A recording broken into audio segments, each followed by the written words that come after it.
тактоо иретинде кошумча киргизип коеюн.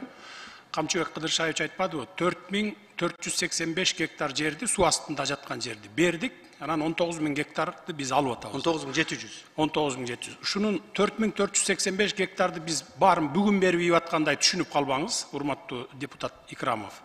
Мунун 4127 гектарын, жана мен жогоруда айттым, 1965 жылы алмашылып берилген.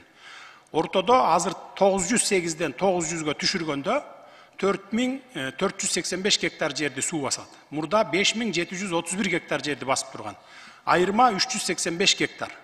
Биз муну дагы жөн калтырбай, жер бергиле ордуна буну суу дагы 100 жыл, 200 жыл, 60-70 жыл басып жата берет деп, ордуна жер алып атабыз. Мына Камчыбек Кыдыршаевичтин эмгеги 385 эле гектар эмес, 1000 гектар деп туруп, 500 гектарын Сузактан, 500 гектарын Өзгөндөн алып атабыз. Кудай буйрса, бүгүн ратификациядан өтсө, биз кол коюшсак, карта өзгөрөт.